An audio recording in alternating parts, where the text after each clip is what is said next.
Hello, friend. As we continue our series on elevation, I really want us to deep dive on how do we overcome the ceiling of being overwhelmed.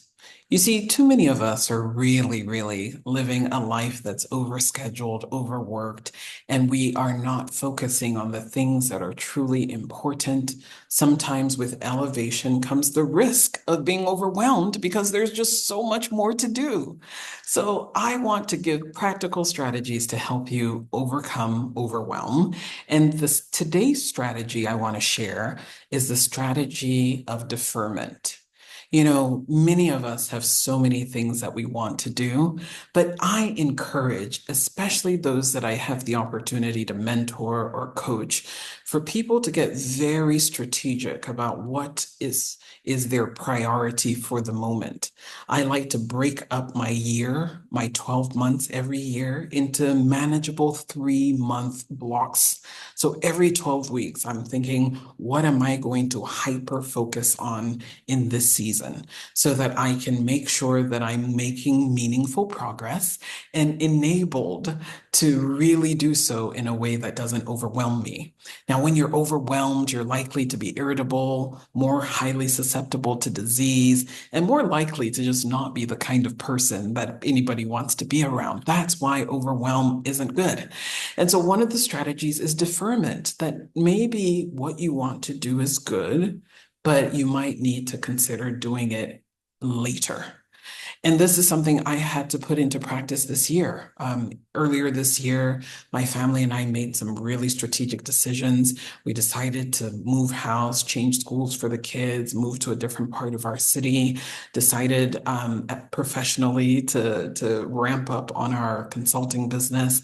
And I decided to do a few new things in the media landscape. So it all required focus, it all required attention, and it all required time. So at the same time, I was considering going back to school to do my doctorate. And I realized that in the scheme of things, looking at everything that was on my plate, everything that was on my husband's plate, and everything that we had committed to do as a family, that this was a great idea, but it was a bad time. So many of us are overwhelmed because we want to do all the good things now. I know I used to be very guilty of that. You want to do everything now. And so you're doing a little bit of this, a little bit of that, a little bit of this. And so nothing really works because you're not giving anything 100% focus. So similarly, just as I decided to defer doing my doctorate, maybe you need to consider what's on your plate right now that might be a good candidate for deferment. You know, oftentimes we get into our heads that we have to be everywhere doing everything all at once. And that is a great lie that leads so many of us to be overwhelmed, overworked, stressed, and then eventually sick. And I have been guilty of that in my past life. And I want to really give you the strategies that have helped me to overcome overwhelm. So, strategy is deferment.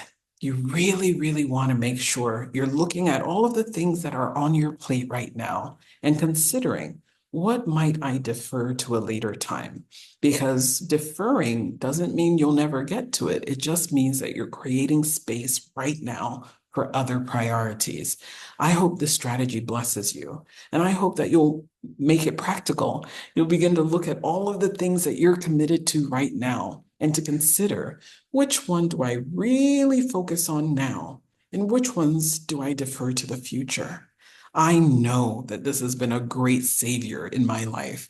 This practical strategy of deferring, making sure that I'm really in the right position to do the things that are on my plate to do.